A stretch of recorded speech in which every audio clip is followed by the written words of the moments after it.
Hello, ladies and gentlemen. Welcome to Minions of the Zoo. I am your host, Johnny Hellcat, and with me today are minions Sanguine Good evening, all. and the Hey Camel. Hello, hello. And I do apologize for being late. I actually was throwing up. So, Ah, that's a fairly good reason to be late. yeah. Furball? Yeah, pretty much. Gotta hate when that happens, man. Yeah. So, yeah. How are things, everyone? Oh, I was just catching Sanguine up on the listing with the last stream we just did over on my channel. Mm-hmm. And he brought up something that Are you free next Tuesday, Johnny? Tuesday. Tuesday evening, yes. Maybe. Because Dax's schedule rolls over. He's going to be off Tuesdays and Wednesdays, he said, next month. So if we're going to do our follow-up, it's going to have to be on one of those days. Yeah. And maybe we can get James call you. You know, maybe he won't be working the next one we do. Yeah. But yeah, Sanguine pointed out something to me that I will save for that next stream. Blew my mind. I'll tell you about it afterwards. Yeah, it's fucking ridiculous. Mm-hmm. And how about you, Johnny? How are you doing today? Aside from the vomiting. Not too bad otherwise. Started back at work today after a couple of days off that were not voluntary because my youngest decided he was going to catch the coof. And Did the kids already have it? Or am I mistaken? No. Nope. Just the Did you have it? just me. Yep. Just you? Me and my wife got it. You know what? I'm going to save that for off air too. I don't want the Minions channel getting any trouble from me being dumb. So No, it was Especially since that was at least one, if not two, of our bops. yeah. I'm as far as I'm concerned, I just click the link and show up. I'm not going to try and risk you guys' channel. I'll say saying stupid shit for my channel. I don't mind risking that one. now the kids are gonna want to come over, and I'm like, yeah, we'll do the 10-day thing. You can stay over there.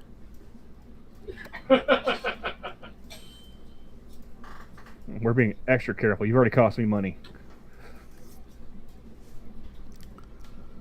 But I do plan on doing a Goose Goose Duck stream with them this weekend, so that's in the works. Cool. Nice. Cool. And as for me, my day went fairly well. My D&D game was cancelled, sadly, but that meant that I was able to catch up on a bit more sleep, and I was able to do something that felt very strange and slightly wrong, but was something that I needed to do as one of my errands this morning. I sent a torn empty box to Amazon. Okay. Because I had ordered something from Amazon. When the box arrived, it was torn and empty. I reported this to Amazon and requested a new one be sent, a replacement for the one that didn't actually show up to me. And as part of that requesting a new one, they said that I had to send them back everything that I had received. Again, I had received a torn and empty box. Nice. So I had to go and send off a torn empty box. For fucking reasons. Doesn't make a lick of sense to me, but I had to do it. I was able to get it done. So that's at least. It's an Xbox. It has ceased to be. Oh yeah, it was. One side of the box was either cut or torn almost completely off. And that's what I had to send back. So I had to go to the UPS location and go, okay, I'm not insane. I'm not trying to run a scam here. I was told to send back exactly what I received, and what I received is a torn and empty box. Can you please label this and send it back? Some UPS driver was just like, "Fuck this job! I'm stealing this shit." Yeah. Actually, it's funny when I went to the laundromat to film the video for the laundry thing that I did with Jack. I was about to say, is this a Jack and Johnny crossover? Yeah, it was. I set it up as the debate for ages, and Okay. yeah, it was pretty much just the laundries jumping back and forth between Jack's and mine. Dueling washing machines, yeah. And then, so I called in because The Montana cleanest debate to have ever aired. Montana is a two-party consent, so you can't film anything on private property without permission. Mm-hmm. So I went in and I'm like, okay, so I'm doing this thing where I'm going to record my laundry. Would I be able to do that? And the initial look on her face was, why? Is this some sort of weird kink? Like, is this some sort of like punked thing? Is this like, what's going on with this? And I go, no, it's a thing that my friend of mine does in the East Coast. He films his laundry and then puts it on YouTube. Okay, I got to stop you. Like, Terry's in chat, so I got to do the mandatory, disclaimer. I'm not Jack Cochran, but Ohio, East Coast, really, Johnny? Well, really? I threw it out there because he's in the Eastern time zone anyway. Yeah, it's the way that a lot of people refer to it. It's either the westernmost east or the midwesternmost East Coast or the easternmost Midwestern. Yeah. I just like the idea of Johnny being like, oh, I'll say the East Coast so that way, like he'll throw him off, Like this person at the laundromat in Montana's like, oh, you mean Jack Cochran? Yeah, I've seen his videos. I would laugh my ass off. Actually, when I was first introduced to Jack's videos from Monkey, I was watching him on a night shift, and I think made it like 2.5 minutes in, and I passed out. And this isn't like just the sound of a rinse cycle was so soothing. No, it was the wash cycle. It wasn't even close to the rinse cycle yet. No, and so I'm sitting there, and I'm like, I am out cold. Like my boss walks in, and I wake up, and I'm like, oh, hey. And I'd only been out for maybe 3 minutes, give or take. What he's not telling you is he's judging by how much playtime there was on the video. He had slept through the first one, and he was into the second or third video. I sure the hell hopes not.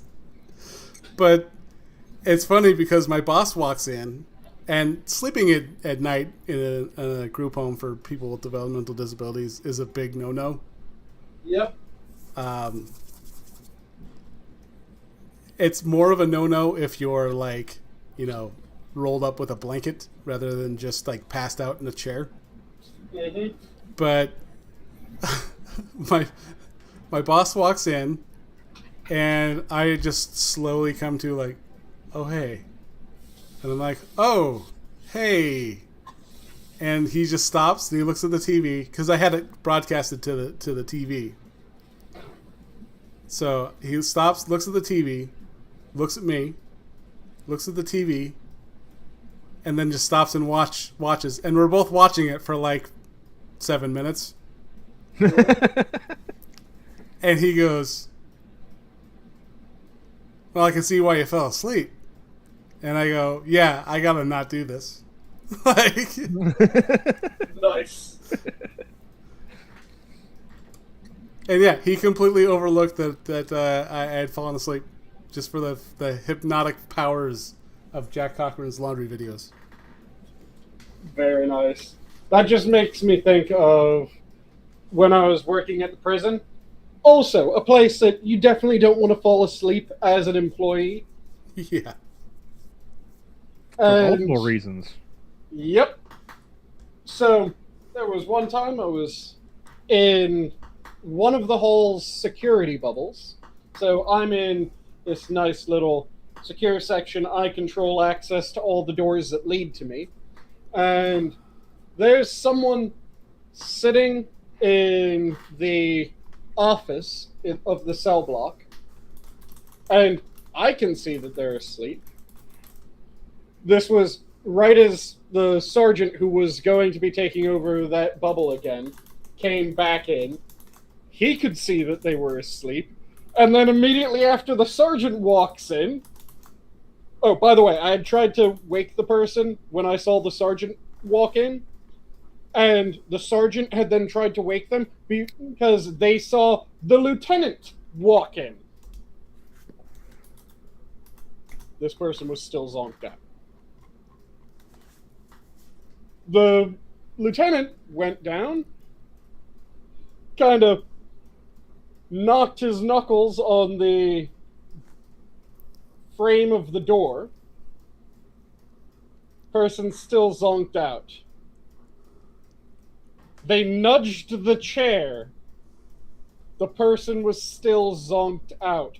They slapped their clipboard against the wall. The person woke up and then tried to say that they hadn't been asleep. Yeah, I think at that point it's like, yeah, you got me. Yeah. There was one time, actually, in the same group home, actually. I was watching TV, and I think it was around 12:30 or 1 o'clock in the morning, and I come in, or he comes in, and he's like, Johnny. And I'm sitting here, and my finger is pushing on the arm of the couch, like I'm hitting the channel button, and I'm just like tap tap tap tap tap tap tap, and he's like, it was the weirdest thing I've seen because your eyes were closed, and as soon as my attention caught on him, I'm like, oh hey, like I wasn't even like asleep. It's like it was like a blink. Yeah, you're in that kind of zonking out, half zonked out, not entirely zonked out state. Yeah, he's like that's the weirdest thing I've ever seen. Like, it's because usually, you know, when you walk in and someone's asleep, they've kind of like, oh, you know, trying to keep their eyes, you know, from being that tired squint. And he's like, yeah, I walked in and said your name, and you looked at me, and it's like, you know, it's your eyes are wide open, like it was really weird and I remember just thinking, I'm just hitting the button, and he's like, I've never seen anyone walk in and you're just sitting there tapping your finger to the couch. The remote's the remote's off on the floor, like halfway across the floor. What we don't know is this was actually the time that Johnny got possessed. You know, and there are actually thoughts that plenty of ghosts walk the group home. So it was a former old folks home. Yeah, it seems like the place that would have a lot of stories like that. Yeah. Next, Johnny's going to tell us it was also a hotel in the 20s. No. That's fairly new development for this area. I was going for a Shining reference, but never mind. See, I was hoping that you would just continue trying to reference other ghost movies and see how many he just completely missed. Like, oh, it must have been built on an on an Indian burial ground then. No burial ground in the area. Go to another one immediately off after that. Just continue jumping. Well, as you can tell by my avatar, the undead don't haunt me.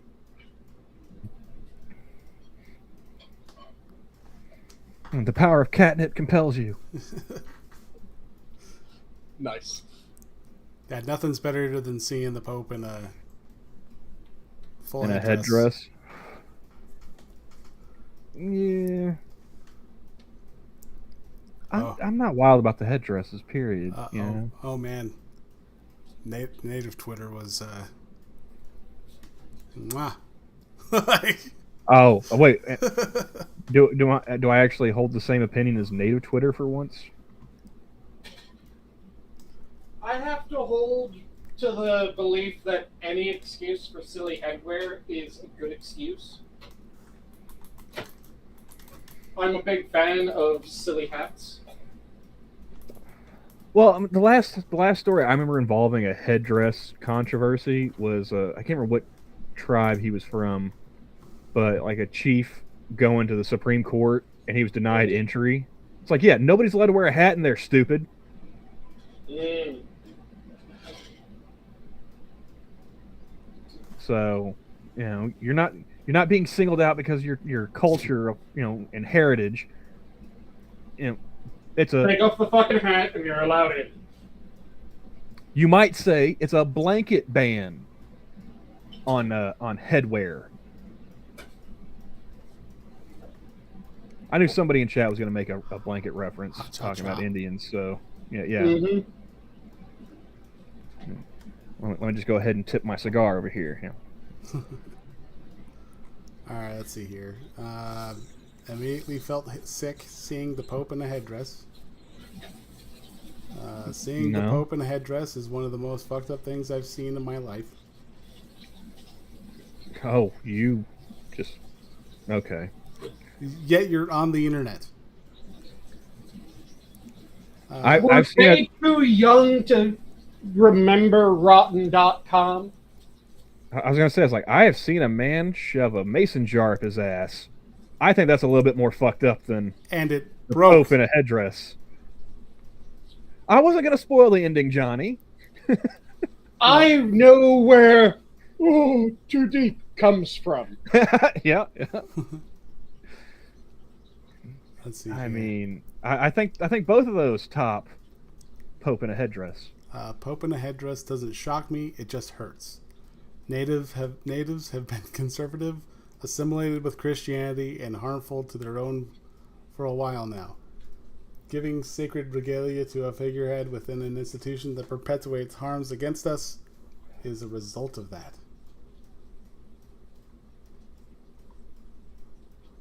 Okay, so I don't agree with. I'm just. I don't care that it's the Pope. I just find anybody wearing a headdress in current year just a little silly.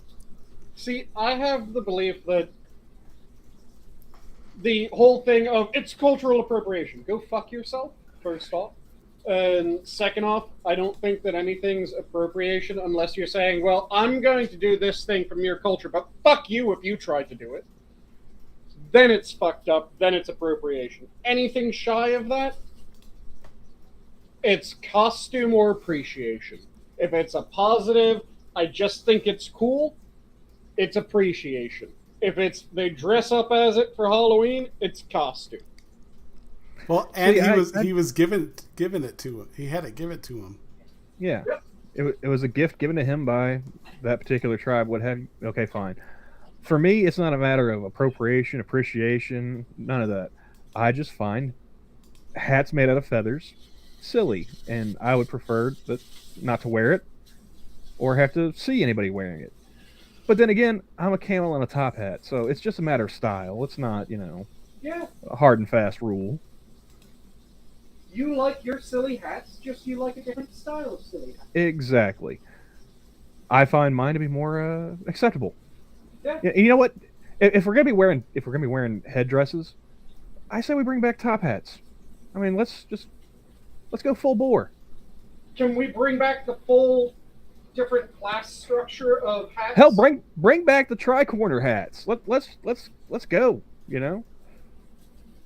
Because I really want to have the distinction back between the top hat, the derby, and the Homburg.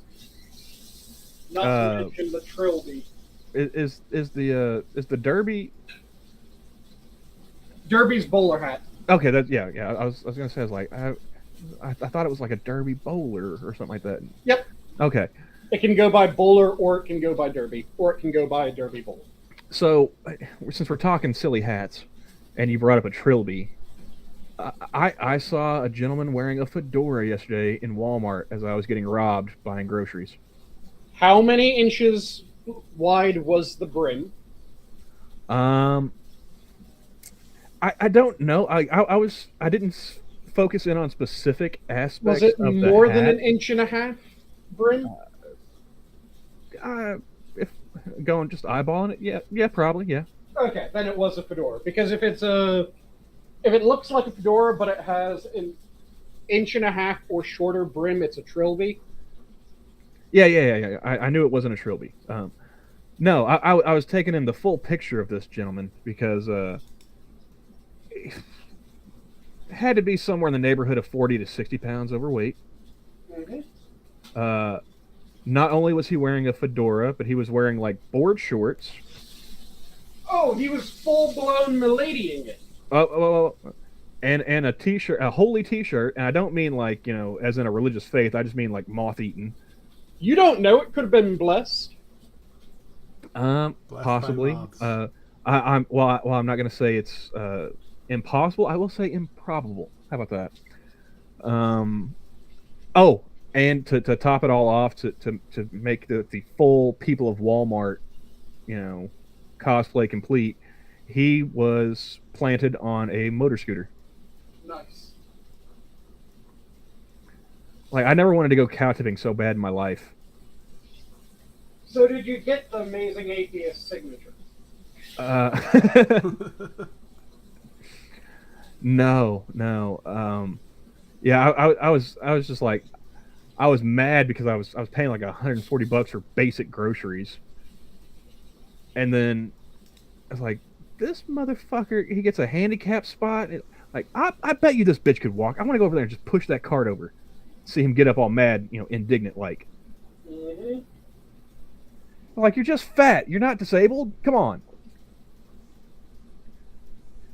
It's like, if I see you get up and walk to a car, I'm gonna be so pissed. But don't you know that's hateful now, Camel? I mean,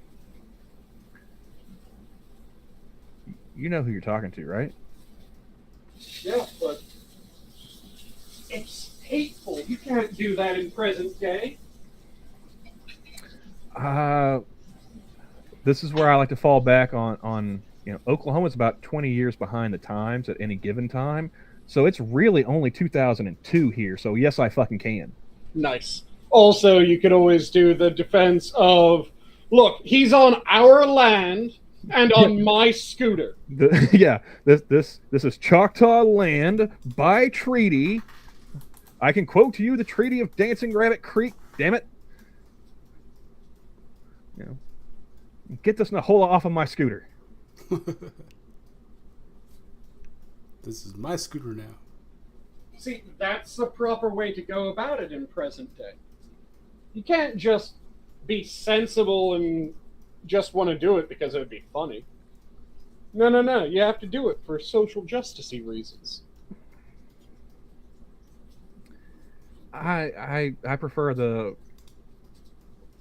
I can because I'm an American. Fuck you. Yep, that's the way that I prefer it as well. It's a much simpler rationale. Oh, damn it. What now, Johnny? Our beacon of hilarity. Is it Timmy? Timmy. Yeah, Timmy passed away. Oh. Wait, say again? Was it the COVID? Let's see here. I don't think so. Who passed? The gentleman that wrote for IndiansWithAZ.com. We we would read his articles when we did our powwow streams. Mm-hmm. Yeah, I don't think we agreed with anything he ever said, and because he didn't have like it was just snippy remarks. It wasn't even like any arguments. it wasn't even fully thought out snippy remarks either. And he's just, it's an old white dude, and I say that as a fairly pale individual myself. He was Ogala Lakota. And that was another reason why I didn't like him. Old enmity. He's another face. He's a face tribe. Literally, the only people I hear about would be, the only tribes I ever hear about in the news brought up are the Navajo, the Lakota, and maybe the Cherokee. I was going to say, it seems weird if it was old enmity from you, because... And 99% of the time... And 99% of the time, they're bitching about something that doesn't matter. Fucking Navajo.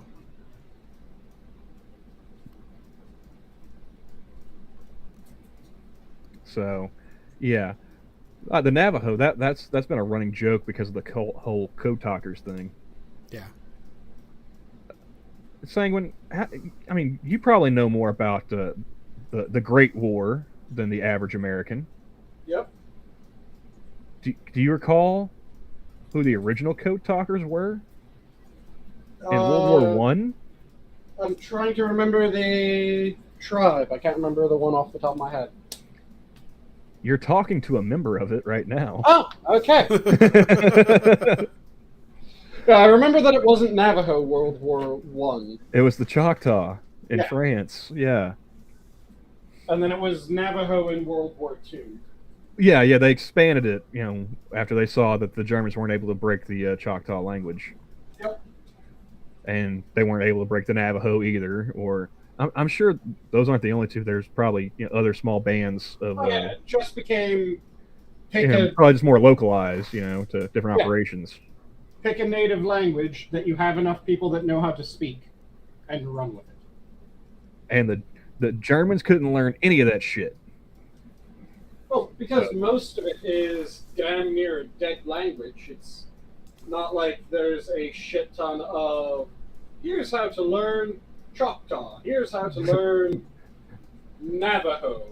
Not before the internet, no. Yeah, that's what I'm saying. Especially at that time. Like, I'm willing to bet that if the English wanted to do something similar, it would have been Welsh Code Talkers. It doesn't count a language if you don't have vowels. I'm sorry, no. They have vowels. They just have way too many consonant combinations. And they're leaning really heavily on that sometimes why. I can't even pronounce that dude's name. We've looked it up. We've had, it pronounced out, from a recordings or whatever. I just call him Mr. Fantastic. Ewan Griffin. Say what? Ewan Griffin. I'm pretty sure there was an R in there somewhere. Griffith or Griffith? See, now even you're questioning. I'm not even going to bother. It's Mr. Fantastic. See, the one that most people bring up is Llywelyn and Llanfair. Or they bring up the full name of Llanfair. Which fucking no one ever says the full name of Llanfair. I don't even get that far. I just pointed at a Welsh guy and said, I can't say his name. Ewan Griffin. Mr. Fantastic. Moving on. Mr. Fantastic. I think that'd be hilarious if I ever actually met that guy. Just like, hey! It's you! No. Being my luck, I would have a brain fart, and I wouldn't even say Mr. Fantastic. I would just, reenact his scene from Black Hawk Down. These cans are defective, and then just have a seizure. Because, yeah, he was in that movie. Mm-hmm. A lot of sneaky Brits in that movie. How was your day, Sanguine? My day is grand. I'm just finishing up making certain portions of my dinner. I just seared off my salmon. Now I have some lamb gyoza or gyoza rather, in the pan. I ended up combining gyoza and gyoza somehow.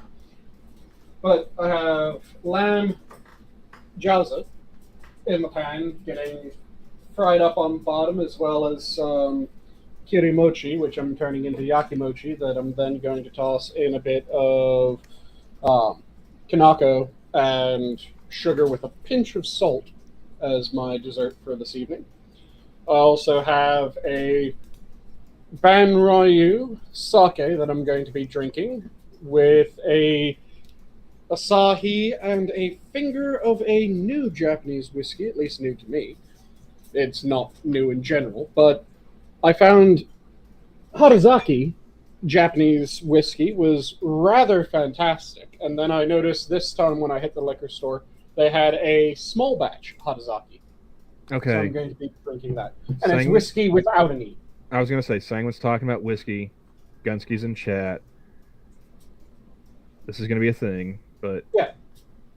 As I said the last time that I gave the full description of when there's an E, when there isn't an E, Japanese whiskies are descended from the Scottish line of whiskey. So it is sans E. Okay, I was going to ask like what the main difference was, but if it's descended from Scotland, okay. Yep, it is a whiskey that is descended from a Scottish line of whiskey. So a Scottish style whiskey, then it will not have an E. If it's a whiskey that is descended from an Irish line, then it will have an E. So most American whiskeys are descended from Irish whiskeys. So it defaults to an E in the US, though some of them are a Scottish descent whiskey. So it would be more accurate to remove the E from those particular whiskeys. The vast majority, pretty much 100% of Japanese whiskeys are descended from the Scottish line, so they default to no E, unless the label's printed in America, which I have a few of those. And because Americans default to slap an E in it, they chuck an E in even though it shouldn't have an E. Scotches would all be without an E if you're saying a Scotch whiskey. A lot of them just get shortened to Scotches. And then Irish whiskeys always have an E because that's the progenitor of the E. And the difference is Irish whiskeys are a triple distilled minimum whiskey that then uses a certain percent of unmalted grain as well as malted grain in their production. They also don't smoke or use a smoky peat fire in order to dry their grain. They just have a heated chamber without any smoke that they shove their grain in to dry out. So the only smoky note that you get from an Irish whiskey is from how heavily charred the barrel is. Whereas Scotches, they use peat smoke in order to dry the grain, which then produces a very smoky whiskey. At least, it can produce a very smoky whiskey. It depends on how heavily peated the whiskey is. So you have the extremely high end would be the Isleys. The Islay whiskeys are ridiculously heavily peated. That's where you get the Lafroig, the Ardbeg, and that ilk. And then there's other styles that are lower levels of peat as you go through the other styles of Scotches. Irish whiskeys aren't peated, but they still have a bit of a smoky note because they still use a fire that produces smoke in order to dry their grain. But they also use a different type of barrel. So they tend to use Japanese barrels, so they'll use Japanese white oak, for example, Mizunara oak barrels, and their level of char in the barrel varies greatly. So I have some that use very heavily charred, and they have a very deep amber color, like most whiskeys that you think of when you think of whiskey. And then the Harazaki uses a very light char on a Japanese white oak barrel. So it is an extremely pale whiskey, but it is still a nice, smooth whiskey. It has a really nice flavor to it, not sharp at all. Fantastic. I put some in the side chat, Johnny, to get us to talk about something other than whiskey. Hey, you were the one who asked the question. What was the question? You asked the question of whether it had an how E many or times- not, and then you were also asking How many what times the are we going to difference have this is. conversation is the question. I'm pretty sure my question was answered when he said that it was descended from Scotch whiskey. Because I was kind of curious what a Japanese whiskey was like. But yeah, we crossed that bridge like 10 minutes ago. But you also asked what made it different. Or you said that you were going to ask what made it different, so I answered the question that you were going to ask, as well as the question that you actually asked. Well, I found something completely different. I put in the side chat. Do you guys ever see Now This News on Twitter? Unfortunately. Ever so often, they'll have a story kind of like, aw, you know, like kind of something, you know, neat or cool or just, you know, wholesome. But a lot of the time, it's Straight garbage. It's short bus stuff. Yep. And I thought this was one of them. You know, One of the short bus or one of the sweet? I would say one of the short bus Okay. that's posing as one of the sweet. Okay. Yeah. So it's a Trojan short bus. But they said a person stopped what they were doing to save a small bird that had fainted amid an extreme heat in China. Footage shows the passerby cooling the swallow with water until it is revived. Areas across China have been suffering from temperatures of 100 degrees Fahrenheit or more in recent days. Meanwhile, I'm sitting here like, shit. I'm like, 100? That's just summertime here. Someone found a bird in China? A live bird. Yeah. Yeah. And they they're didn't gonna eat it. waterboard it. Exactly. That's what I was thinking too. Like, you know, you got this bird passed out from the heat. They're like, they revived it. It's like, I mean, it wasn't dead. Mm-hmm. You know? And for those who don't know, China killed off a overwhelming majority of its birds during Mao. But yeah, like, so like they pour water on the bird's body. I don't know if Johnny, are you showing this yet? Because I was, yeah, Showing it on just both. now. And then he just goes to waterboarding it. Like, oh yeah, he's drinking. It's like, no, he's drowning, dude. Yep. You're drowning that poor bastard.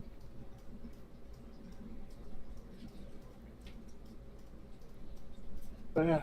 It's like you guys didn't think to like maybe pick him up, get him into some shade, you know? Are there no Mhm. bird baths in China?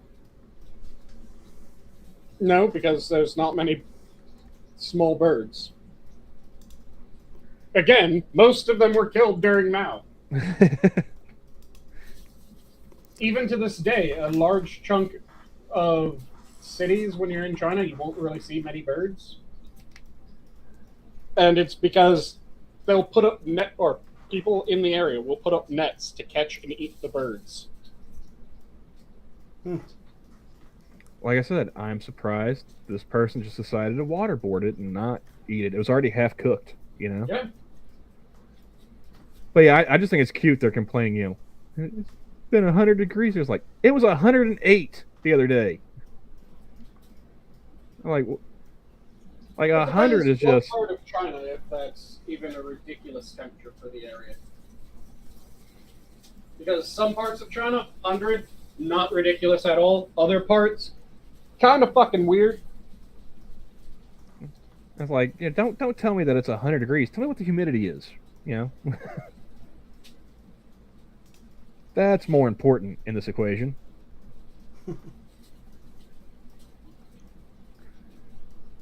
Like we had rain tonight for the first time in a while Johnny and I were on that other stream, and it caused me to robot a bit before it finally cleared up. I just know that tomorrow, even if it is, you know, significantly lower temperature, it's still going to be hot as balls. Oh yeah, because humidity is a bitch. Yeah.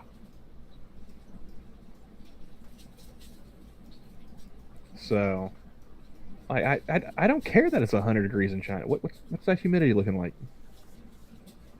We over under 50. What are we talking here? Depends on the area. Some areas it is extremely swampy. Some areas it is rather dry.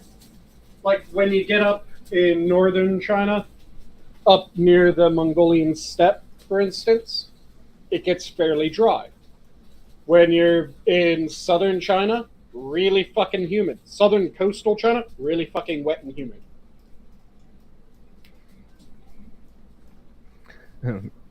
Quivers United. Birds, the unsung victims.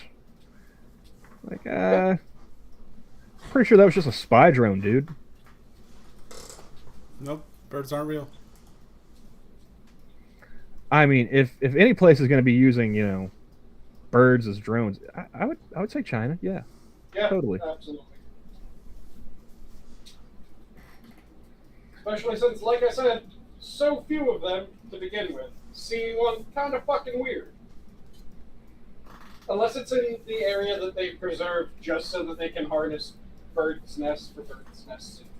And let's be honest, that guy wasn't trying to save a bird. He was trying to up his social credit score. Come on. Nice. I'm going to post this TikTok, and I'm going to be able to take a vacation next month. What's up, Cynic?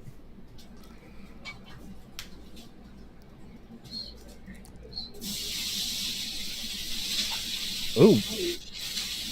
I hear sizzling. Yep, I'm doing the last bit of the pot stickers that I need to do, which is I splash in water, and then I grab the lid, which I need to get something to hold something very hot because it's currently in the oven. Let's heat it up to 400 degrees. Throw the lid on. There we go. So now that's good. I have my yakimochi out, so I need to get my Kinoko sugar and salt combo on the yakimochi. And then that'll be done. And then I just need to finish up the dumplings, get them in a little bit more of the garlic skate pesto I'm going to be throwing them in. And then my dinner will be ready to be served, with the exception of just finishing up the butter rice with a bit of black garlic shoyu. So in other news, actually I got a modem today from the cable company because they're upgrading us from 100 megabyte to 200 megabyte internet. Nice. And how much of a cost increase did they slap you with? Yeah, that's yet to be seen. But yeah, because they're like, it's free of charge, and I'm like, yeah, until when? Until your next bill. But so that I had to fill out this thing on the internet saying, hey, send me this modem. Mm-hmm. And it came today in a box that is about 2 feet wide by about 1.5 feet long. And I'm like, okay, how big is this fucking modem? I open the box, and it is another box that is about, I'd say, 10 inches by 10 inches. Did you get a... Fuck, is it Matryoshka doll? Is that the proper name for the Russian stacking doll? I don't know, but there was another box under there that said accessories. And I'm thinking, oh, okay, this box is about the size of the dimensions of the box. Maybe the accessories are vastly large. No. They are rolled up and wrapped up in a container. Well, not in they're wrapped up in plastic. About the diameter, I'd say about 6 inches. So it's all packing material, effectively. They didn't even use packing material. They're like, Just boxes. it's just a box in a box, and then some papers that are like, here's the instructions. Glorious. And I'm like, it had one of those like packing peanut things in there, like the inflatable, like balloon ones. Mm-hmm. It was already popped. Nice. I've had a few of those arrive that way, yeah. I'm like, okay, well, that's a thing.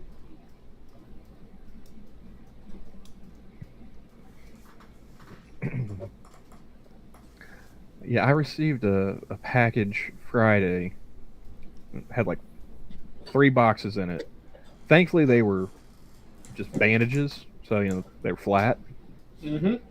All 3 of the boxes were smashed to where like they'd come open, Fantastic. and there was no like packing material or anything. It was just one of those plastic like FedEx, envelopes. Yeah. Yep. That was the last of the materials I received from the first hospice care people I was dealing with. So far, the new people are doing pretty all right. That's good to hear. Yeah. Nothing major's popped up though. So Yeah, but nothing major's popped up thus far. It's still good news. It's one of those no news is good news situations. yeah. So like I said, they've done all right. Of course, with them, after dealing with the last people, I told them, like, look, I'm not expecting a miracle worker. I just want somebody who's willing to try Mm-hmm. and who won't overpromise and underdeliver. I'd rather it be the opposite, underpromise and overdeliver. So far, so good. That's good to hear. Yeah, it was one of the things that really infuriated me when I was an EMT, dealing with staff at particular facilities and seeing how they interacted with their patients and how things were, the state in which things were kept. One of the worst things was always walking into a facility and immediately getting hit by the smell of C. diff. And you just immediately know, okay, there's about a 90% chance this place is an absolute hellhole. Getting hit with the scent of what? C. diff. It's Oh, yeah. a common community-based infection that is absolutely horrendous diarrhea that has a very particular smell. Yes. I had to deal with that with St. John's last year. Yep. So. What in the shit is this? We'll Share have with to class. have All right, more sharing with the class. info in order to figure out. I will restart this.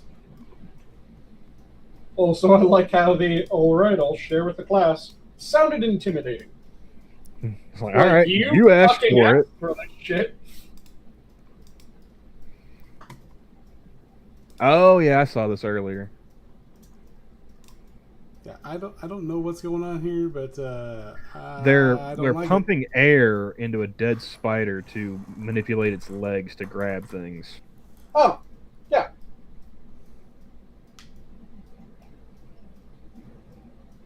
They're using a dead spider as effectively. A grabber. Yeah, I'm trying to think of the term that it was on the tip of my tongue. And A claw machine? hydraulic.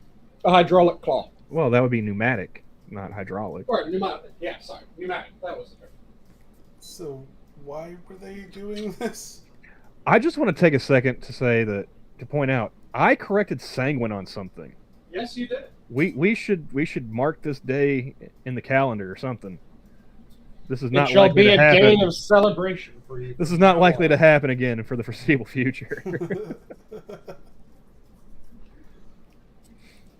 Recorded in the records on this, the 28th day of the 7th month of the year of 2022, Camel did correct accurately Sanguine.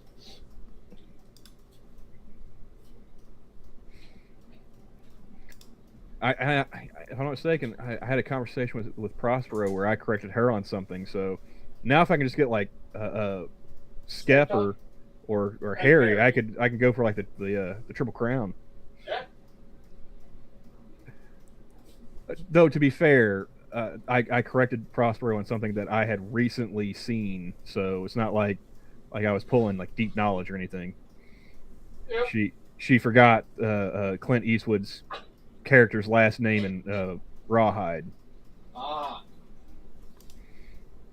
I can't remember what she was thinking his last name was, but it's Rowdy Yates was his name. Mm-hmm. So it's not dead. Kill it again. Oh, I remember I had a girlfriend who was deadly afraid of spiders. She tried to call me in the middle of the night one night to drive across town to kill a spider on her front porch because she got home late from work and it was just sitting there waiting for her, just sitting there menacingly. I was like, it's 2:30 in the morning. Don't you have a back door to your house? I don't know if you guys can guess or not, but that relationship did not last. Was it because she just didn't like anything with the back door? I think it was because I was not chivalrous enough to, schlep my ass at Dark 30 across town just to kill a spider. So now the question is, did he ignore my comment, or? I didn't ignore it.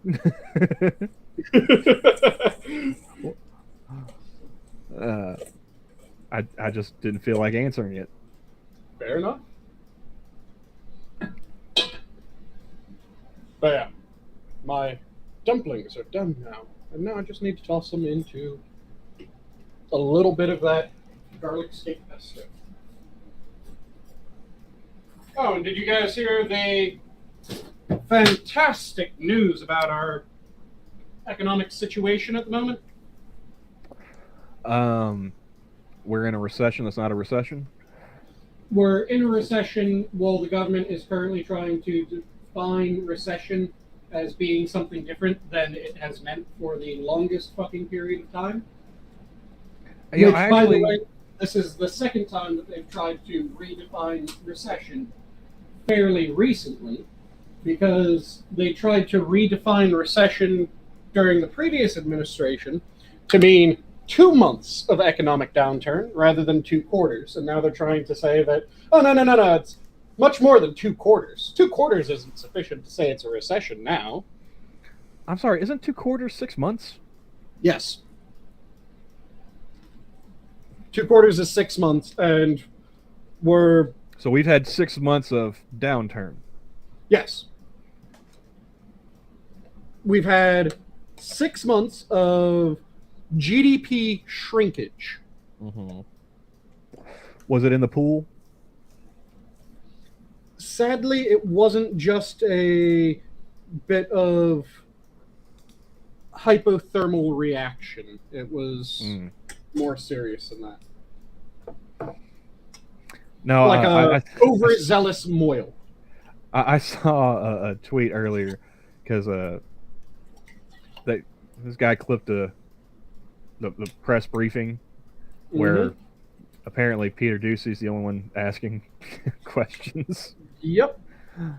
And asking about the redefining of what constitutes a recession. And he said it's 2 consecutive quarters of negative GDP growth. How is this not redefining? She goes, that's not the definition. And so the person quote tweets and says, it's only a recession if it comes from the recession region of France. Otherwise, it's just a sparkling depression. Yep. Yeah, that's the thing. It has been, for the longest period of time, that the way that you determine a recession is 2/4 of negative growth. So 2/4 of GDP shrinkage. We're now in 2/4, even by their own estimate, of negative growth, shrinkage. And they're trying to say, no, it's something else. And they're using the stat that I hate the most as part of the justification for why they're saying the economy is better than ever. Do you guys know the main problem with the unemployment stat? It doesn't count people who've quit looking for work. Yes, exactly. You got it in one, Camel. Well, I mean, technically, I'd probably fall into that category at the moment. Yeah, and I'm not seriously looking for work. I'm taking care of, ill family, so yep. I wouldn't be counted in the unemployment stats. Yep, they discount people that have just given up trying to find work because the market is so shit that they don't think that they have a chance at the moment. Which, they're still unemployed. They don't have a job. They should be counted as jobless in the economy. But every time that you see someone use the unemployment stat, they're either unknowingly or knowingly excluding those individuals from the calculation in order to make it sound better. And then the stat that is far better that they tend to ignore, especially if they want to make someone seem bad, because you can use the unemployment stat to make someone seem bad when an economy is good and to make someone seem good when an economy is bad. Because when an economy is really shit, you often have fairly low unemployment because a lot of people give up. When an economy is really good, a high percentage of the people that currently don't have a job start looking for a job, which then makes it seem like the unemployment rate has increased, even though most people have jobs and most people have better jobs than they had before. So you're able to use it in both directions. The better stat, which gives a more accurate depiction, is workplace involvement. So if you look at the percent of workplace participation or workforce participation, I think is the normal way that the stat is talked about, that will tell you what percent of the population currently has a full-time position, as well as what percent of the population currently has part-time positions when you see the entire stat breakdown. And you can also get what percent of the population has either full-time or part-time. None of that is available in unemployment stats. Not even all the people that currently don't have jobs are visible in unemployment stats because they're only visible if they're actively looking.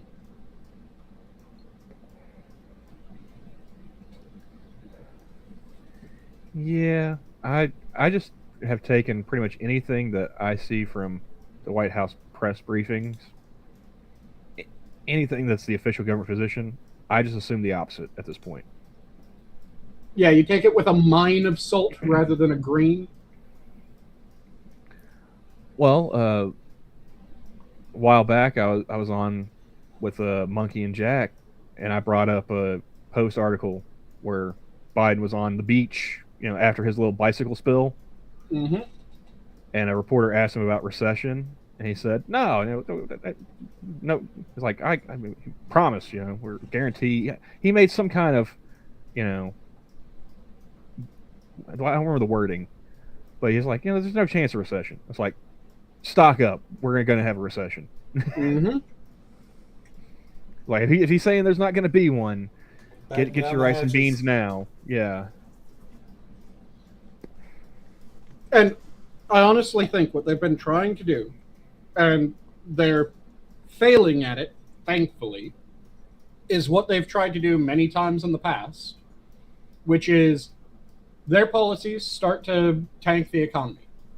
But if they're able to keep the cracks from showing just long enough that they get removed from power, then suddenly it's the next people that end up looking bad. because that's when all the cracks show. That's when it becomes apparent that the economy's gone to shit, and it makes it seem like that person is the one who crapped it out. They're just going to keep slapping Bondo onto this, body, so that way you don't see it's just a rusted out hoopty until the next guy takes office. Exactly. I honestly believe that that's what they're trying to do. That they're just trying to limp it along just enough that it's the next guy who's in office. And they're going to then try to use, see, everything was going fine when we were in office. Elect us again, and we'll make everything return to how it was. Not hoping that people don't realize that what actually caused the problem were the policies that they put in place. I think that kind of presupposes they expect to lose the next election, though, don't you? Yeah, and I think they do. At the very least, they're expecting to lose the midterm. Oh yeah, although I don't know, man. I mean, I'm sure they're not going to have, what do they have, like 14 seats in the House? It's not a super big margin, I don't think. Wait, 1 second, I'll look it up. Yeah, I can't remember off the top of my head how many they're currently ahead by. I will be right back. Okay. I'll do that. Oh, let's see. Party breakdown. House.gov. Oh, okay. 117th Congress House lineup.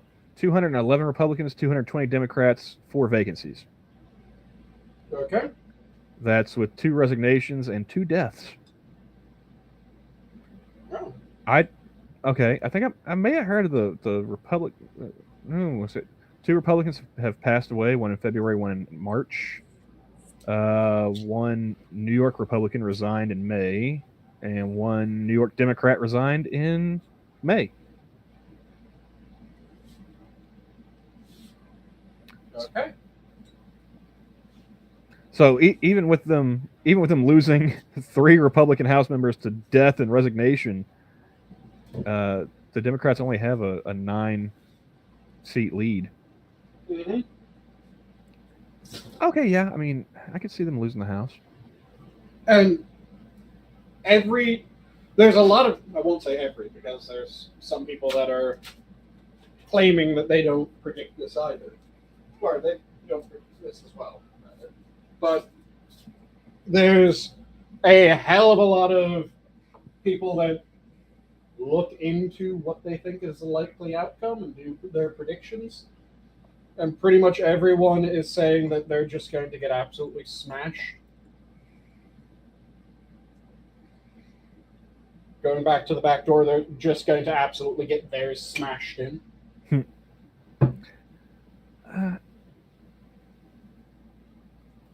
I guess it all really comes down to, because all the primaries are done. They're set for the general elections, right?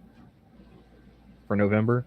Are all of them done? I thought there were still a couple trailing, but I could be wrong. You're asking the wrong guy. Because I know I've been preoccupied with other things, True. I know that it just came out not terribly long ago that the Democrats have been pouring money into various Republican candidates. Yeah, they trying to get, I guess, like Trumpers. Yep, they're trying to get people that they view as extremists to be the party. They're trying to get them to get the Republican nomination over more moderate Republicans so that they have an easier time of saying, look, this guy supported Trump. Don't vote for him, or we'll have another January 6th. Yep. You'll lose even more rights than abortion. Which really hurts their argument of, this is ridiculous, it is damaging to democracy that now they're meddling in the other party's elections. Yeah, it wasn't enough they were meddling in their own. Yeah. Because their whole claim originally was that Russia meddled in the U.S. election. Which, by the way, did you see that a lot of them are having to... How close are we skating to another third rail? draw back on that. Well, no, there's actually people that are having to admit on air, live on air, on big news stations, that, yeah, it was obviously a nothing burger. That it was... No, I just meant with like the meddling. Oh, not that... necessarily the specific... You're allowed to say it about the 2016. Oh. Okay. You aren't allowed to say it about the 2018. You're also allowed to say it about the 2000 election as well as the 2004 election. You aren't allowed to say it about the 2008 or 2012. But then, like I said, you're allowed to say it about the 16. You aren't allowed to say it about the 20. I'm sensing a theme.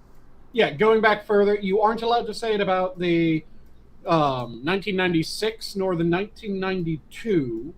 You are allowed to say it again about the 1988. How far back are we allowed to go? Like 1960? What? Oh, there's a very easy way to determine it. And it is look at the person who won the election and look at the letter next to it. Mm. Because, yeah, there hasn't been a Republican president that they haven't said stole the election since, I think, Reagan. And it was only one of Reagan's terms that they didn't claim that he stole the election, and that was the one where he got the absolute fucking blowout. Mondale, yeah, 84. Yep. But you would think if you won, was it 48 or did he win 49? I think it was 49. Let me quickly double check. Yeah, I think Mondale, he was what, Minnesota? Where he's from. That's the only one he won, I think. I think so. Like you gotta imagine if you lose one 49-1, you're like, yeah, it seems kind of hinky. Yes, it was 49-1. Was the absolutely ridiculous blowout. And does it say which state was the only holdout in this one? I want to say it was Minnesota. And I think you're right, but I'm just... Because double check. I'm trying to remember who... I think one of Johnny's streams he was hosting, I think Hammer popped in. I think we talked about Reagan and Mondale then. Yep, it was Minnesota. Yep. I remember things from time to time. Yep. But yeah, that, like I said, the trend is, if you look back in all of the recent presidents, if there's one letter next to their name, then no, you can't question the validity of the election. If there's another letter next to their name, then you absolutely can and should. Was the messaging.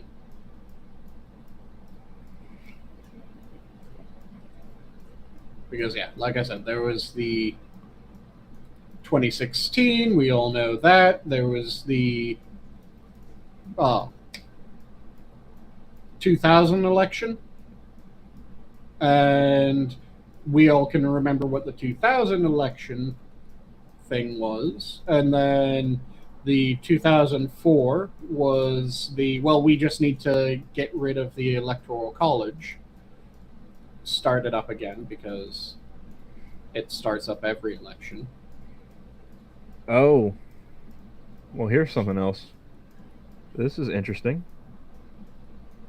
Different topic other than elections. Mm-hmm. I'll see if I'll share this screen here. 1 second.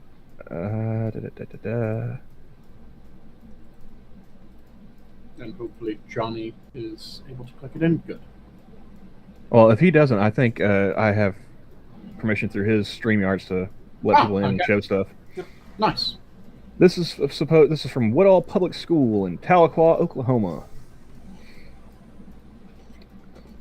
Supposedly, anyway, a biological sex affidavit for extracurricular sports activities in school. Mm-hmm. The undersigned person, being of lawful age, being first duly sworn on oath, state that I am the lawful parent or guardian of blank. I further acknowledge that male or female was the biological sex of the student at birth. Signed, sworn, and notarized. So they As get per, notarized, huh?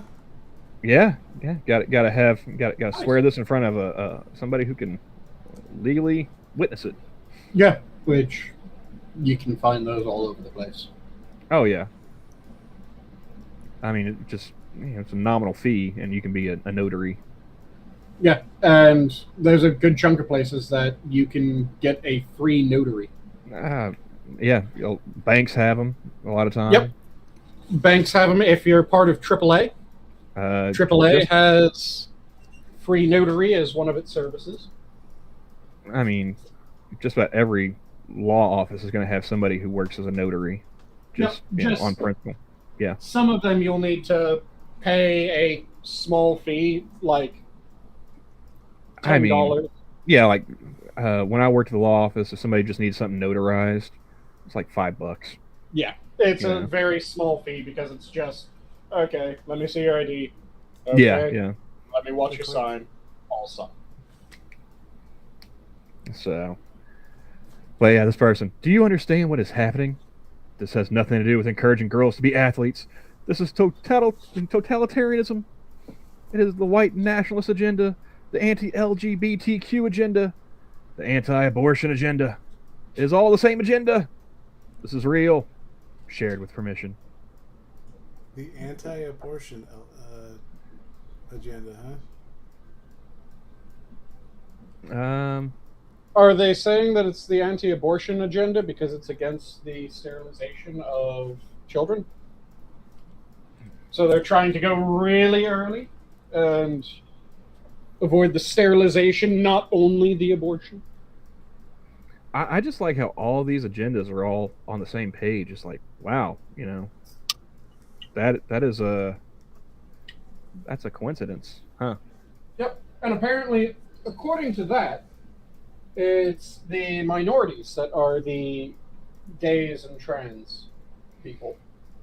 Because if the white supremacists, which only give a shit about gay or trans,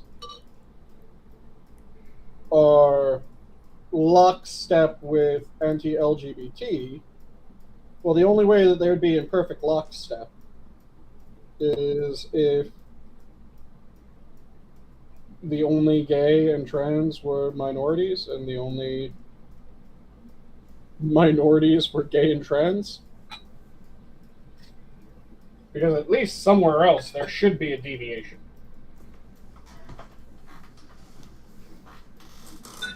But yeah, I just like that. This is all these different agendas. Like maybe just maybe it's my daughter's played basketball all her life and maybe wants to get a scholarship or volleyball or what have you, and doesn't want some 6'5" dude who just decided to be a girl last year taking her spot. My daughter's on the wrestling team and doesn't want to go up against a guy who will probably end up injuring her because there's a massive difference in strength there. Yep. But I'm hoping that this is something like that. We've had a lot of transplants in the past few years.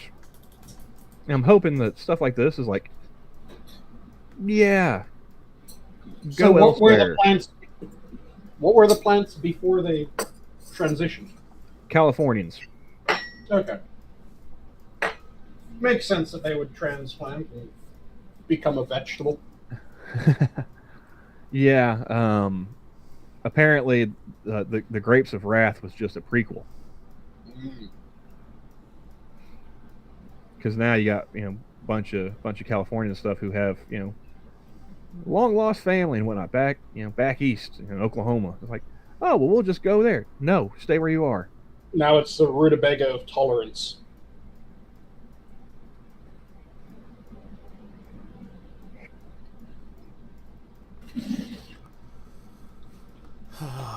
No, excuse me, had to sneeze. Whew. Not a problem. Yes, assassin, Californians, exactly.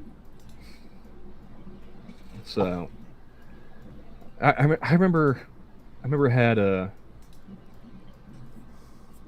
couple of customers at a store I was working in, and it's these two fat white chicks, mother daughter, and a I don't know, late 20s, early 30s black dude. And he was wanting to buy a pack of cigarettes. I was like, all right, man, got to see your ID. No biggie. He pulled out his prison ID. Okay. I was like, all right, man, got your picture, got a date of birth. Fair enough. Not active incarceration, just Yeah. newly released. Right, yeah. And I wish I could say that was the first time anyone had ever came to me to buy a pack of cigarettes with that form of identification, but it's not.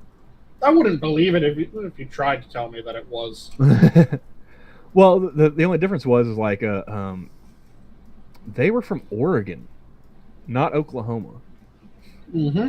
So like the two fat white chicks, they're buying like grocery items with their Oregon EBT cards. He's from a like Oregon State Penitentiary or something.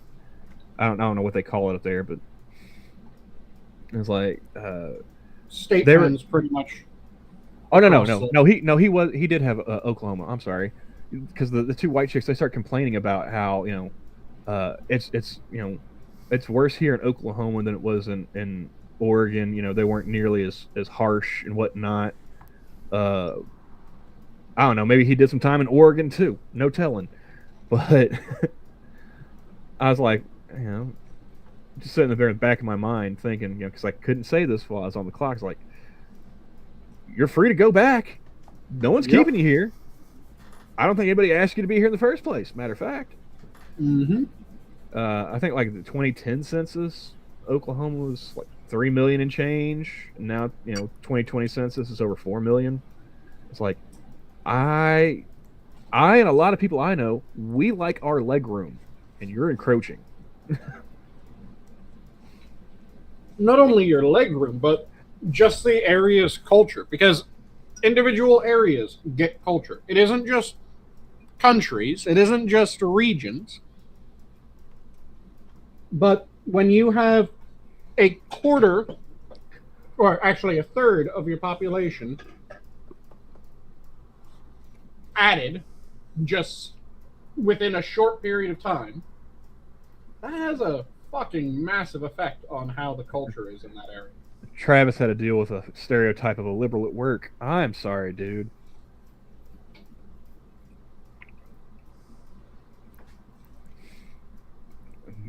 Which one, the thin one or the fat one? They're each because their own stereotype. Yeah, there's the stereotype. Did it identify as a man or a woman? Let's start there. Or was it a THUR? What did you ask its pronouns, Travis? Or did it ask you yours?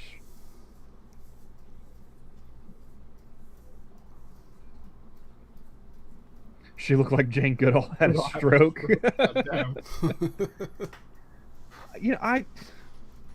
I saw a clip of Jane Goodall talking some population bullshit not too long ago. It's like, I realize gorillas are apes, but I just want to tell her to go play with her monkeys and shut up. All apes are old, or all gorillas are old world monkeys.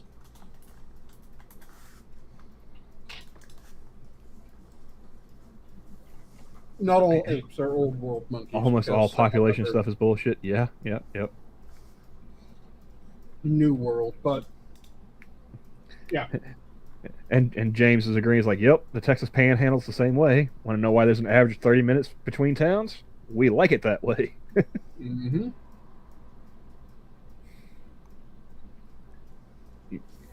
Yeah, I like Oklahoma because there are some there you have Tulsa and you have Oklahoma City. You know, we got a couple of metropolitan areas. Okay, you know, but for the most part, it's pretty spread out. You know, that's why, like, if I told Travis that, you know, hey, I'm going to head up to the city, he knows exactly where I'm going. In Oklahoma, there's only one city. You're either going to the city or you're going to Tulsa.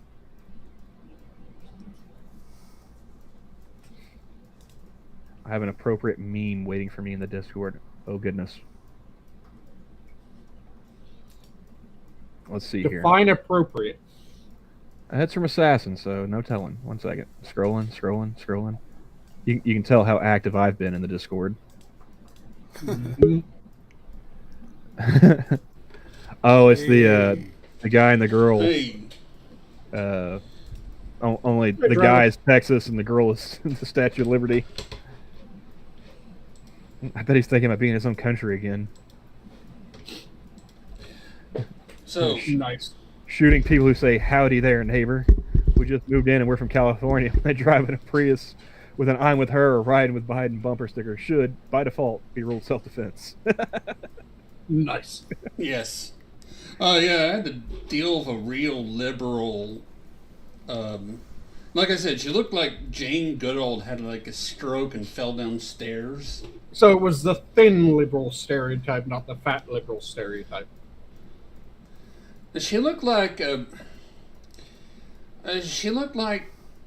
defrosted Go-Gurt. Her body shape would be ill-defined. Okay. But me and a coworker were having to replace the tub and the bearings in a Speed Queen stacked unit, and she just stood over us and complained about every little thing. Gross. Fantastic. And we were in her house, and she was like, "Oh yeah, we do all of our drawing on the line now." And we were in there. We had to wear gloves and a mask and booties.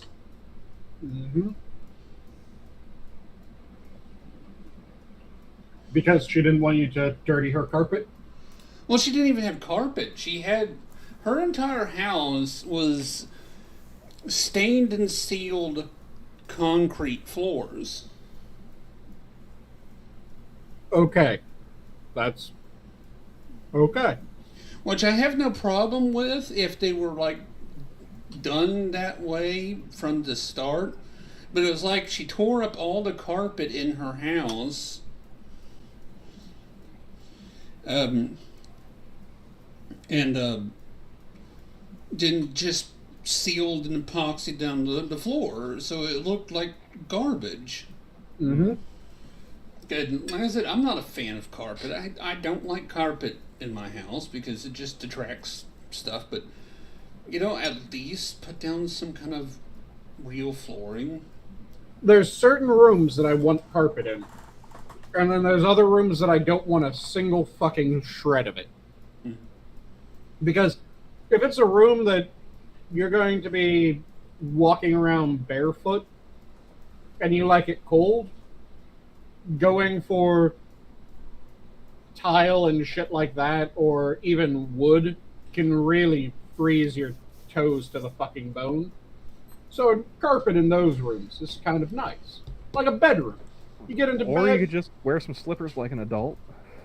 or get a rug. That works as well. But That too. But those are the rooms that carpet's kind of nice. You don't want carpet in most of your rooms, though. Unfortunately, I have carpet in most of my apartment. But I didn't get to choose that. Were you peeping the chat there, Travis? no, Oh. what was it? James felt the need to correct me. He said Tulsa is a city. And I thought maybe you were seeing what I had typed in Yes. reply. Tulsa's a city in Missouri. No, I was just going with the Yeah. the The slut. the one Larry, the cable guy joke that I thought was actually pretty funny. The only one? I don't know. I liked, when they were doing like the whole "here's your sign." She was 94. Bill Crashed her Harley at Bike Week. How do you think she died? Yeah. Oh yeah. But yeah, we were there for 3 hours because somebody like ordered the wrong part, so we had to have the parts guy run to get the correct thing, and because there was no way we were going to put all this back together again and go back to this woman's house. Mm-hmm. I actually had to call an appliance repairman the other day, and I found out it was all for nothing. The dryer stopped working on me. It's not the dryer, it's the outlet. Yeah. So I get to schlep my laundry back and forth just to dry it. It's like, I guess I'll just take all the soiled stuff over there, wash and dry then. No point in trying to carry around soggy laundry. And I can't remember, the washer dryer, those are two of the ones with the weird fucking plugs normally, right?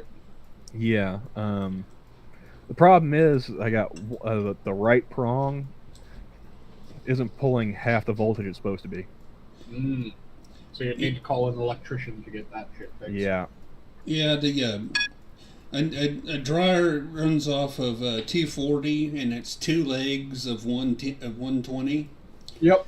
And if you shut off L1, the thing won't work at all. If you shut off L2, it will run and tumble, but it won't heat. Yeah, well, it won't do anything at all. The right prong is only pulling like 55. It's supposed to be 120. So, yeah. Already checked the breaker, checked the fuses. That's about all I can do, really. I had to deal with that. Like, I had that on Tuesday. I had a similar problem with a customer, and they were just irate that they had to pay me to come out and say, "Oh, I can't fix this." Your plug's fucked. Get that fixed. At first, when I thought it was just the dryer, I went through, bought it at Lowe's earlier this year, so still under, manufacturer's 1-year warranty, and I bought, extended protection or whatever. Problem is, with all the stuff I've had to move around and clean and try and get organized, it's become more disorganized. So I don't know where that receipt is. Yeah. So Lowe's is like, well, no receipt, no warranty, and then Whirlpool pretty much did the same thing. But they'd already put in an order for a repairman, repair company.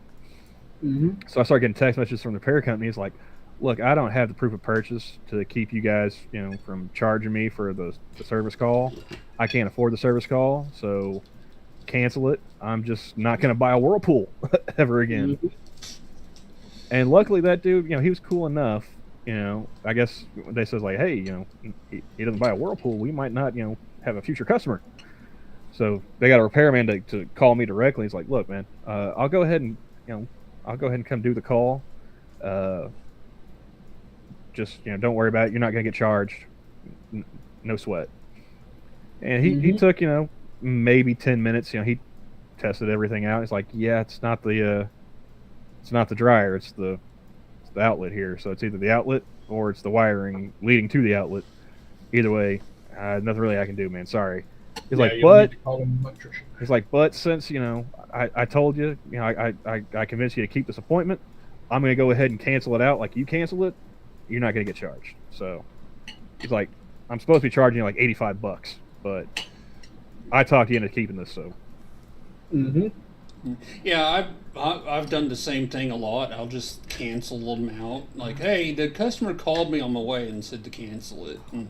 Well, the funny thing is like, when that dude called me directly, to keep the deal, I was fuming. I was like, fuck Whirlpool, fuck Lowe's, And he talked to me, and so like I was actually thinking about Travis. I'm like, Travis is a repairman. He's got to deal with shitheads like me all the time. try not to give Travis a hard time, you know. And so that dude was pretty cool. I was like, all right, yeah.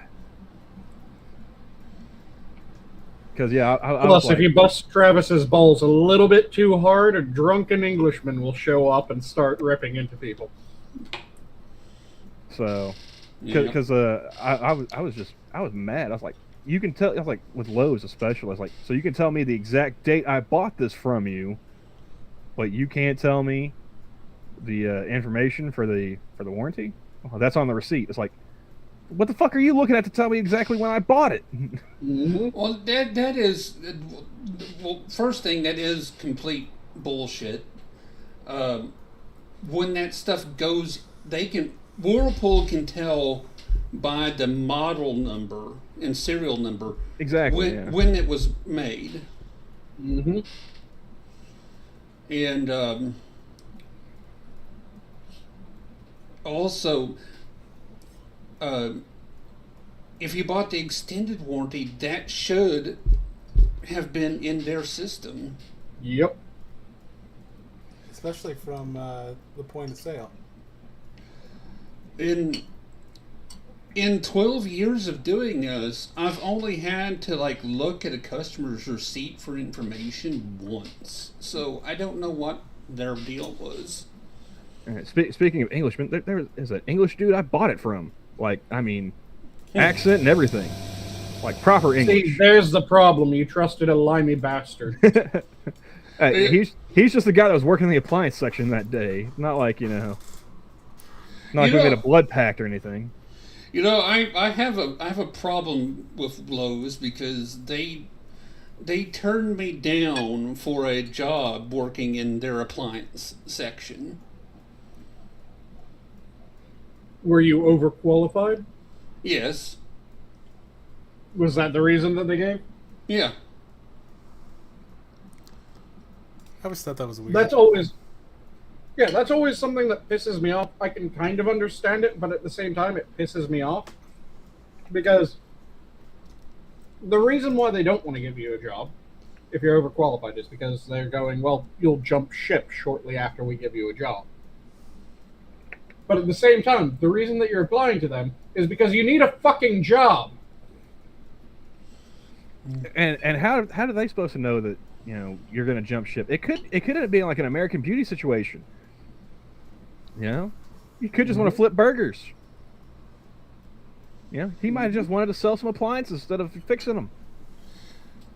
Yet sometimes I'm just like, man, I just want to just walk in, punch in, and then wander around for 8 hours and then punch out. And you know what? I would appreciate having some people who are overqualified working in some of these sections at these bigger areas. Maybe I got some questions. Like growing up, the 90s, they had people that worked in a section of Walmart for years. They knew the products, they knew a whole bunch of different stuff. Specs. Yeah, you could ask somebody in the electronics section about electronics, and they could answer your fucking questions. When you're employing they can help you compare shop and whatnot. Yeah, when you're employing for a game store, it should be the biggest gaming dorks that you can find that you employ there, so that when someone goes, "Is this a good game?" that dork will be able to go, "That game's fucking awesome. You will love that game. You're able to do this and that and this and that, and fuck yeah." Yeah, like when I was a high school kid, I wanted to work at a video store, like nobody's business, because I love me some movies.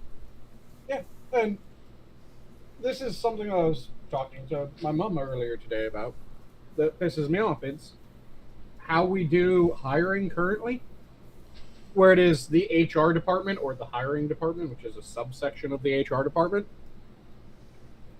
that deals with hiring. And I was talking about this because I brought up that HR departments are effectively fucking useless. And when I was thinking about it, I remembered I work at a lab. Being able to do math is kind of important when you work at a fucking lab. So when I got the call for the phone interview with the hiring person for the company that I work for, they were telling me about the job, and they said, yeah, so it's important that people will be able to do math. And I'm not saying anything ridiculous, and they gave an example of something that they viewed as ridiculous. It was multiplying a 3-digit number by a 3-digit number, where the middle digit of each of those numbers was a 0. Okay. That's insanely simple. Yeah, that is insanely easy. When they said that, I went, oh, the answer to that's this. And they went, whoa, wait, is that actually the answer? Shit, yeah, you should be good. And I'm going, oh, God damn it. You're hiring for a job that needs math ability. And that you should have math ability to know whether the other person has math abilities. You don't need math to work in HR, Sanguine. Come on. That's the disappointing thing. There's a bunch of HR departments that you probably wouldn't need math for. There's some HR departments, if you work at a laboratory and you're in charge of... I was saying balloons. What the fuck was that? What?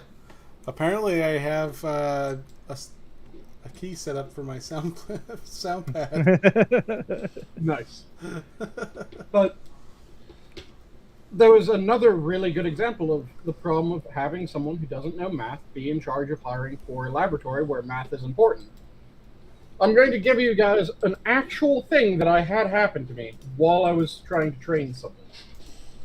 So, when we're loading our instruments, there's certain things that we need to load by a certain time.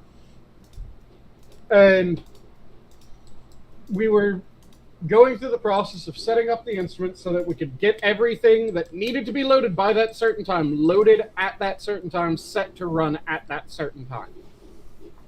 So they were able to correctly notice that we needed an hour and 15 minutes of time after one batch ended before we were able to start the thing that we needed to start. So we have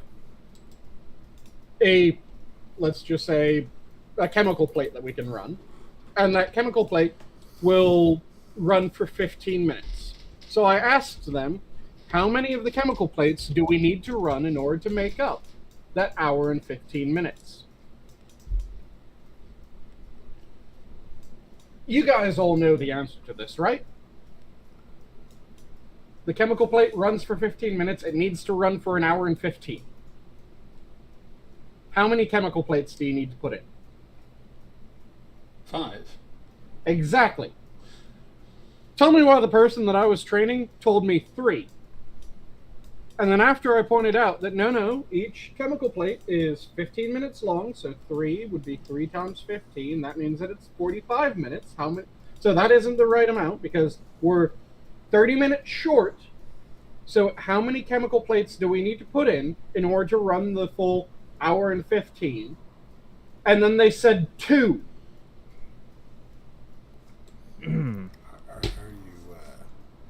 See, I didn't even hear the question because I had the ADD and started watching a Twitter video. But I'm sure I could have figured out hour 15 divided by 15, 5. Yeah. Exactly. So I told them, no, that's a shorter time because you just loaded fewer plates. Each one takes 15 minutes. So if you only load 2, that's 30 minutes. You're short by 45 minutes. You need to run for an hour and 15 minutes. How many plates? 3. No, that answer was already wrong the first time you gave me. Yet, why the fuck would you answer it again? It was infuriating. Because how the fuck do you get hired to work at a lab and you can't do an hour and 15 minutes divided by 15 minutes? Yeah, while you were giving a math problem, saying I was watching a video of a guy getting arrested for willful endangerment of an animal. Oh, I saw that one too. What sort of animal? A husky. Oh God, I've seen this too. Poor puppy. Yeah, Las Vegas man left his husky locked up in his car with his mouth taped shut. Bury that man under the prison. You know, Or just leave him cuffed and locked up in his car with his mouth taped shut. Let him see how it Better feels. yet, Give him the leave handle him, lector. or better yet, leave him cuffed and his. Actually, don't leave the mouth taped up. That would slow things down. In the prison cell with his new cellie. well, I watched it. Did you pay attention to the tone of that cop's voice? Yeah, he was pissed. He just, he matter of fact about it, but yeah, you could tell he's like, "Fuck is wrong with you?" Oh man, that guy's probably lucky that they had body cams. Mm-hmm. I mean, I respect the 8th Amendment, but yeah, I would have just left him locked in his car, like he left the dog. Like, I'll be back for you, I'm gonna go take lunch. I'll be back in an hour and a half. It's Vegas. Traffic conditions might be 2 hours. We'll see how you're feeling then, and then I'm gonna slap you the nice hefty fine, and maybe give your picture around to animal shelters, and private breeders, and whatnot. You shouldn't have an animal again. Like I said, bury the man under the prison. I'm cool with that too. Animals, children, and the elderly don't fuck with that. Mm-hmm. Where's the Clinton being? He's pretty sad. You should probably get that taken care of. Mm-hmm. Oh, did y'all watch Scribe's video today? About the his stream he did? Yeah. I caught part of it, but I was not actively listening the entire time. I was kind of multitasking. But yeah, that was messed up. Johnny missed it because he was at work. It was detailing how like 20 years worth of Alzheimer's data was based on a fraud. Oh, fantastic. Yeah. So, did the person who put forward that data get drummed out? Again, No. I was not actively listening. No. He So it's another, effectively, slightly less fucked up Dr. Money? they got a NIH grant to do more research. Was Fucking- it before or after this came out? Yeah, this was like in the process of it coming out. So, I've said this before. The only sort of agreement, the only sort of consensus that matters in science is a begrudging consensus. I want the most ornery sons of bitches being in science. I want the people that will look at another person that they work with and go, "Fuck you, I was right," to be the only people in science.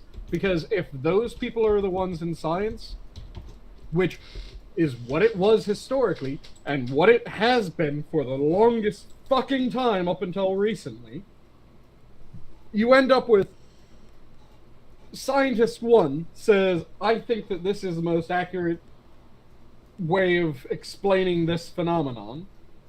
And Scientist 2 will go, "You're a dumbass bastard, let me prove you wrong." And will try every which way from Sunday to demonstrate the flaw in what the first person said, and only after failing time and time and time again will they go, "Well, fuck, I guess you're right."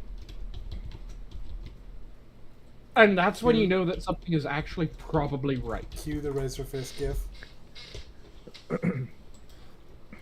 And it pisses me off because I've explained the worst studies in history, to my mind, before. The 4 worst studies, right?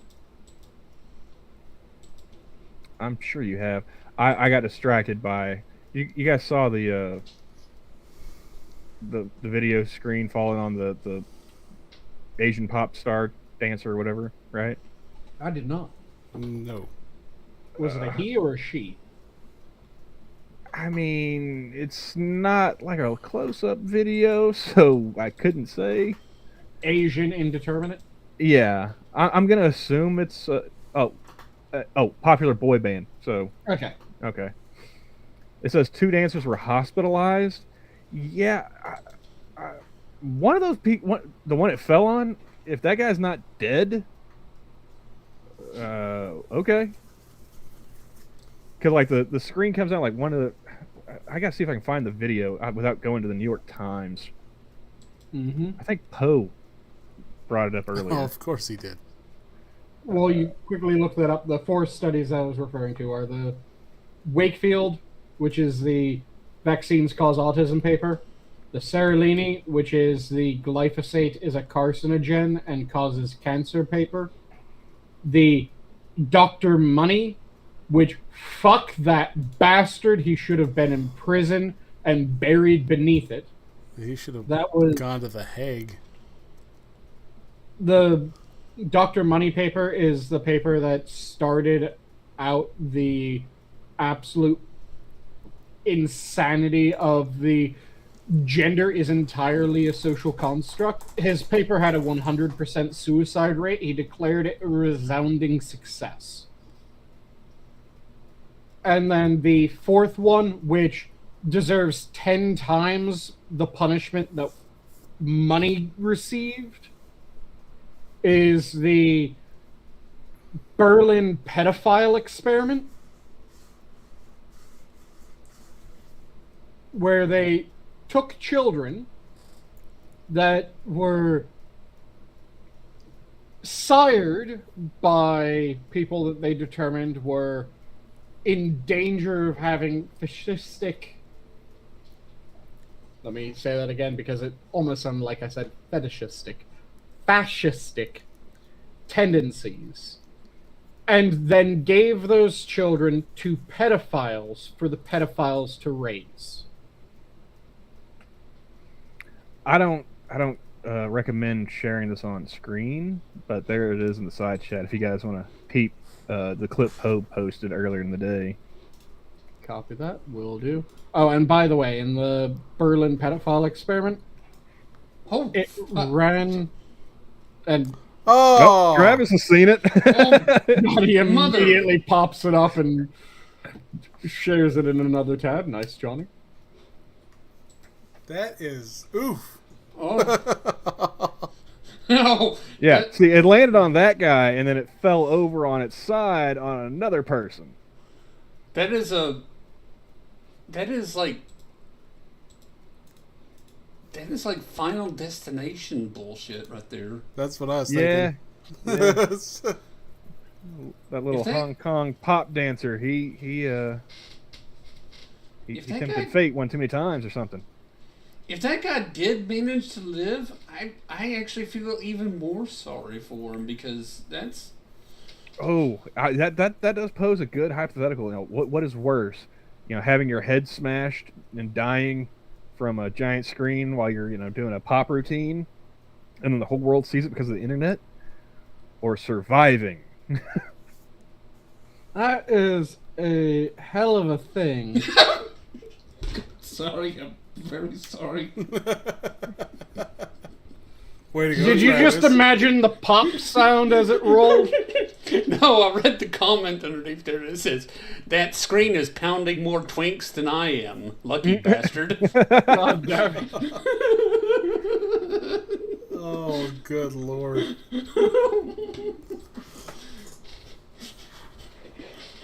And he might survive because his body tenses. It doesn't just go lax. Yeah. Well, if you scroll down further in the thread, there's multiple angles he's got, and No, I saw the one. That's fine. Yeah, his body stays tensed, which is an indication he might have survived.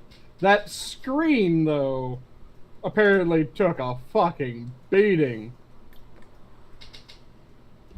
Well, yeah. Well, after it fell on him, it fell on somebody else too. Yep.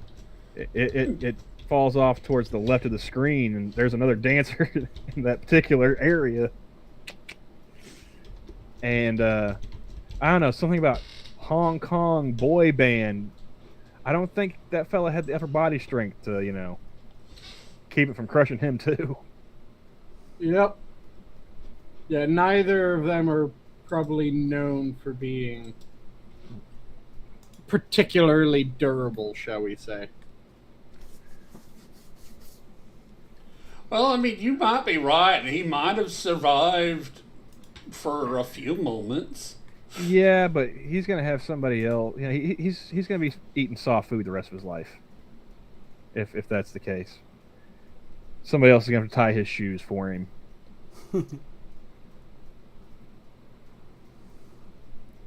Anytime a TV falls, he's just gonna freak out.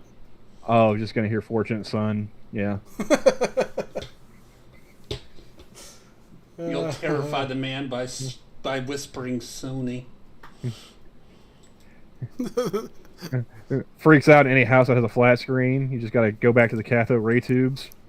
Is it the LG theme that plays every time we turn the TV on? Cool. Do do do.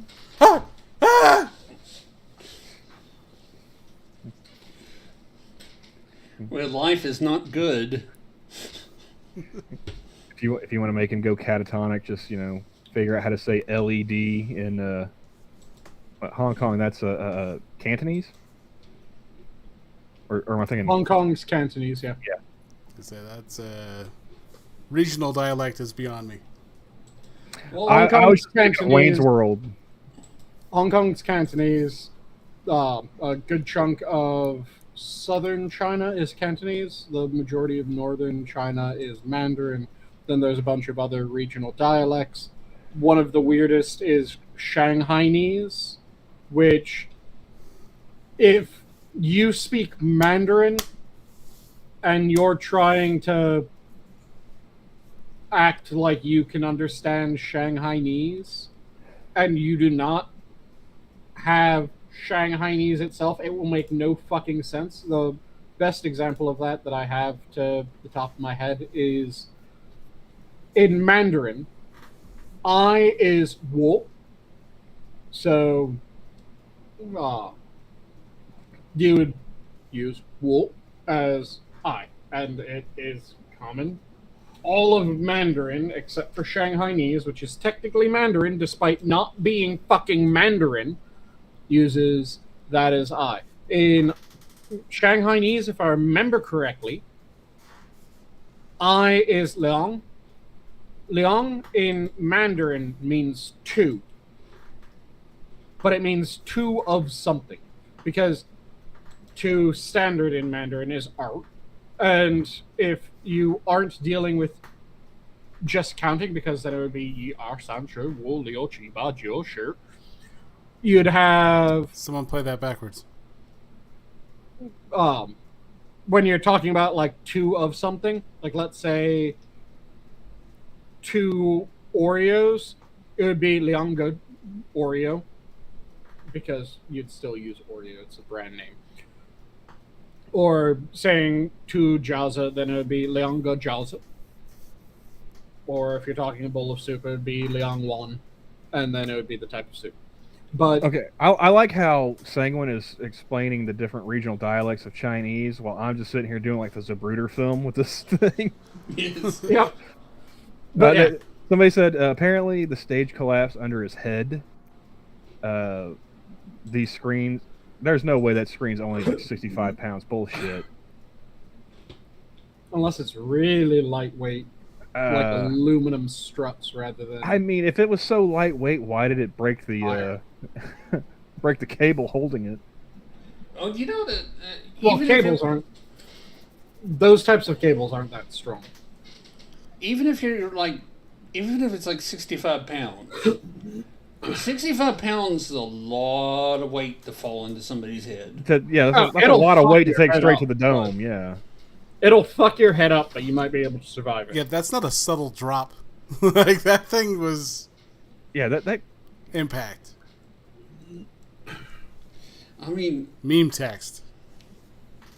If they're not- saying they're saying the corner hit the ground first, and then it kind of rolled onto him. Yep. it still looked like it hurt. Oh, yeah. that's one No hell of a doubt headache. about for it. Sure. It definitely didn't It tickle. hurt like shit. But we are getting to a point where we're going to close. Before we hit parting thoughts, I'm going to play a little game with you guys. Guess what it is? Not the game, but that's what the name of the game is. So I'm going to share this lovely thing. You may or may not have seen the video. I already hate it. Oh, it's a towel that was swallowed by the snake. God damn it. Fuck the towel. Just kill the snake. I would like to say, God damn my fucking memory, I immediately recognize this from that still. Well, so much There's for the an other two people who haven't seen this video. There is an agent of Satan standing right in front of you. Fuck your beach towel. Yeah, they're trying to pull this thing out. It is astounding. I thought it was a golf club they were pulling out of his throat. No. Nope, that's the grabber that they used to attach to the towel.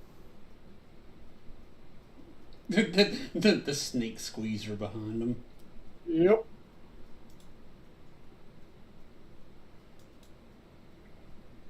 That's... I mean, like I said, kill the snake, then you get your towel back and a fresh belt.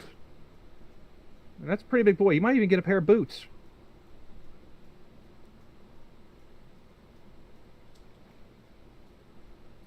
The snake must be out. You're really not going through all this for like a fucking frozen beach towel or something, are you? Yep. They have the Wait, is it frozen? under Is it frozen? sedation. But even the snake under sedation, it's still trying to swallow it.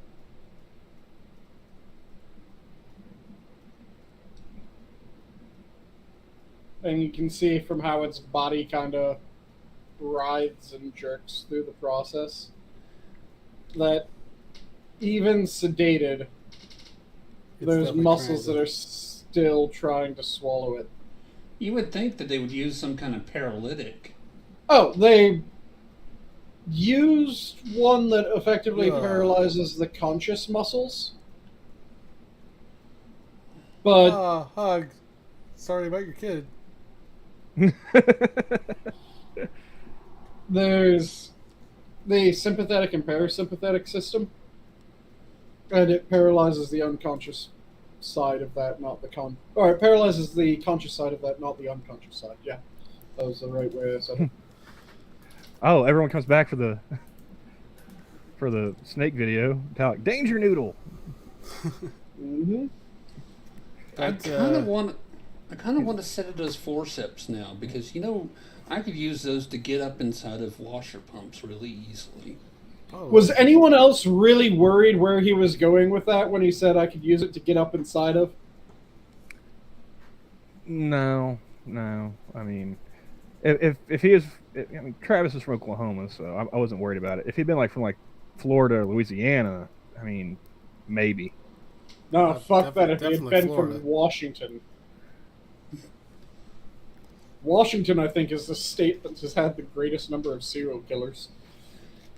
I would not put it past some Florida man or a Cajun to be willing to stick their dick in a snake. I'm sure that somebody has at some point or another stuck their dick in a snake. But would they want to use forceps to get it out? Depends on if they have foresight. But we're going to go with parting thoughts. Sorry. Nice transition there, Johnny. Enough with snake sex. We'll start with you, Travis. What you got going on? Cleanliness is next to godliness, but when godliness is not feasible, cleanliness becomes more important. Alright. Nice. Sanguine. I'll leave off with my standard. If you're passionate about something, make sure that you devour it. Don't let it devour you, but I'll also throw in a bonus factor of snakes have forked penises, since Johnny led off on to get off the conversation of snake sex. I defy your attempt. Alright. Camel? I'm not gonna give a quote or anything tonight. It should go without saying, but this is the internet, so I'll say it anyway. Don't stick your dick in a snake. There's a law that you can't fuck a porcupine in a certain state. I think it's Florida. I could be wrong, but I think it's Florida that they made a fucking law you can't fuck a porcupine. Why would you? You'd think that you would need to say that, though, person. Is that punishable by prison time or just a fine? 49 states agree with you, Travis. One state disagrees and decided they needed a law to say that you can't fuck porcupines. Well, that's what I'm asking. You know, are they going to lock you up for it, or are they just going to fine you? Because if they're just going to fine you, then they're telling you that fucking a porcupine is legal for a price. You can only fuck a porcupine if you're rich enough. For all we know, Florida is pimping out porcupines. Of course, I can't find the quote I was looking for.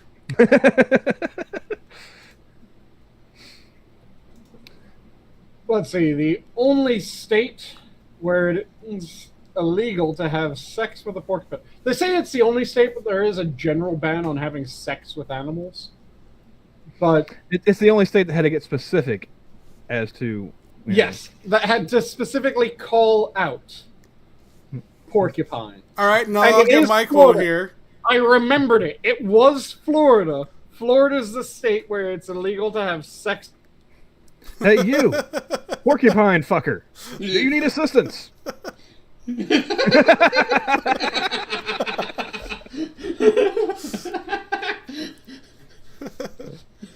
As I was saying.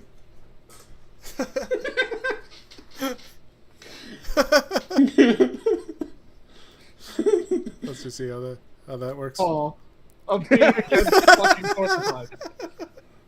Was he going the entire time? I mean, do you really even have to ask? Okay. But 2 people were charged under the law of having sex with porcupines. And yes, I was. Okay. Fucking I was going the entire time. I saw it happen live on stream. Okay. But I'll go with mine. I like when people give up chocolate for Lent. Ooh, just like being nailed to a cross. Nice. It's a great draw of the line. But with that and enough animal sex, yeah, the zoo's closed. Thank God. 2 people! 2 people charged! Have a good night, all. Have a good night.